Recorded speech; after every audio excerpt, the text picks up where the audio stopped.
What's up, guys? WWE talk now. Going back to wrestling, the last time I covered wrestling was WrestleMania 32, I believe. Trying to get back into the motion. This is the WWE Backlash coverage review. Um, this pay per view was pretty solid. Well, at least I'll get into it in a second because I had to just look at the pay per view without looking at any commentary. Sorry, no comments whatsoever because I could get easily influenced by the comic section real bad. I think you guys probably go through the same thing too. It's just that for some reason the internet people just know when to ruin things. I know WWE, they be on some real stupidness, but at the same time, you guys just don't give a chance whatsoever. I'm talking about the people who just go on just to hate, hate everything. For me, this is a pretty solid pay per view. Not overall great, but a pretty solid pay per view. So let's get into it. They had the kickoff show, Apollo Crews versus Baron Corbin. I did not see that. I don't really watch the kickoff show because I feel like it's just a throwaway match. Nothing really to look at. Baron Corbin won over Apollo Crews. This Baron Corbin hasn't even been on the show on the main card. I don't think ever yet, which is crazy. Hopefully they could just start pushing him now to do something, a big angle with someone, please. So now for the main card, of course, it starts off with Shane McMahon, Daniel Bryan welcoming everybody to the show. Um, just pretty much announced the women's match, the WWE Championship match, the tag team match. Pretty much just announcing what's going to go down in the pay per view main card. So it starts off with the 6 pack challenge for the women's championship for SmackDown. It's very surprising that they put this as the first match. I would think this would probably be the middle match, like the mid match or the second to last match to the WWE Championship, because I would think they will hold the Women's Championship on high esteem, but they just put it right there. But the way how the match goes, it kind of made sense in sort of way because this match didn't do enough for me in terms of like having everyone show off what they can do. I wish this match had gone on a little bit more longer, but it just feel like just spots. People having a moment. It ended up being an elimination style 6 pack challenge. It ended up being Carmella and Becky Lynch going 1-on-1 at the last two, and the crowd, they wanted Becky Lynch to win. They wanted her to win. They said Becky through the entire damn thing, and they got their wish. Becky Lynch, the new women's champion. Of course, they got the post match interview. She she showed such emotion. She got something. She getting what she deserves. She's been through a long way ever since she came to the main card. Pretty solid. The next match, well, they had a slight promo for the Miz. Um, there's nothing to talk about really. Another backstage, Randy Orton getting attacked by Bray Wyatt. Bray Wyatt attacking the legs of Randy Orton.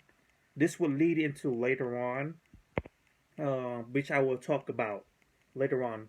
So hold on to that. So we have the Hype Bros versus the Usos in the, I'm not sure, the semifinals, because the Usos went heel basically. So the Usos won a decent match. Nothing amazing about it. But the Usos won. They're heel. They're talking smack. I like the Usos' way of swagger, even when they're faces and when they are now heels. They have some swagger to them. I like that. I like how they show it in their matches, their moves. Pretty good. We get another promo. Heath Slater with Rhyno. Eh, it's pretty good. It's a funny promo. Then we have another promo with The Miz and Daniel Bryan. They're picking up what they were, I believe, 2 weeks ago when they had that amazing promo on Smack Talk where Miz just dogged Daniel Bryan. There's pretty much they're running with this throughout the Intercontinental match with Dolph Ziggler. This is probably my second favorite match of the night. Pretty much. These two look good. Miz looks like a dominant champion. This is how a champion supposed to look like. Like he's supposed to dog the challenger, made him feel weak, cockiness, arrogance. Yeah, the Miz got all that. Pretty much did what he needed to. He dominated the match. Ziggler pretty much playing the challenger, trying to make it, trying to put up the good fight. It ended up being Miz cheating with Maurice spraying some hairspray in Dolph Ziggler's eyes, and Miz with his finisher 1, 2, 3. The Miz wins, retains his Intercontinental Championship. It was a pretty solid match, a pretty solid story match. Now, here comes where the Randy Orton and Bray Wyatt thing goes on. So, if you haven't heard, earlier this morning or maybe yesterday, apparently Randy Orton can't compete in this match against Bray Wyatt because he didn't pass the test, some physical tests. Because a lot of people are saying that it's because of the Brock Lesnar versus Randy Orton at WrestleMania thing, where you have to say thank you, Brock freaking Lesnar. That stupid thing. So pretty much Randy Orton couldn't compete, and that's the reason for the segment where Bray Wyatt just pretty much beating up Randy Orton, make sure he doesn't compete. So they replaced Randy Orton with Kane. They had a no holds bars match.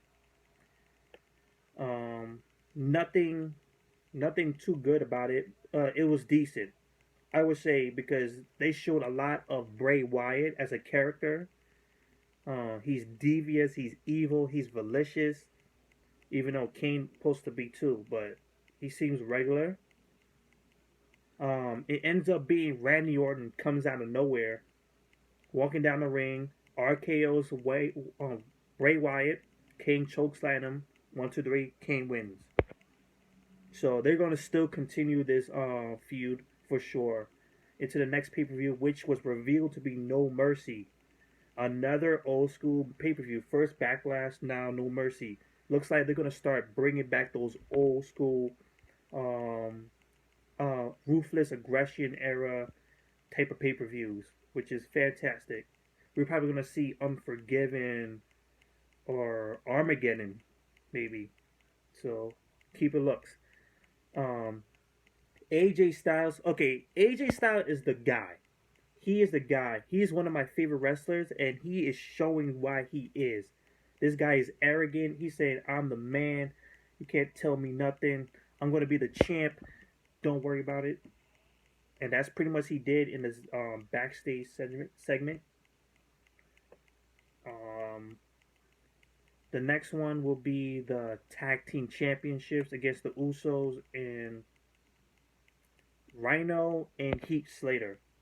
Heath Slater got something going on for him, and the people were behind him. People were behind him.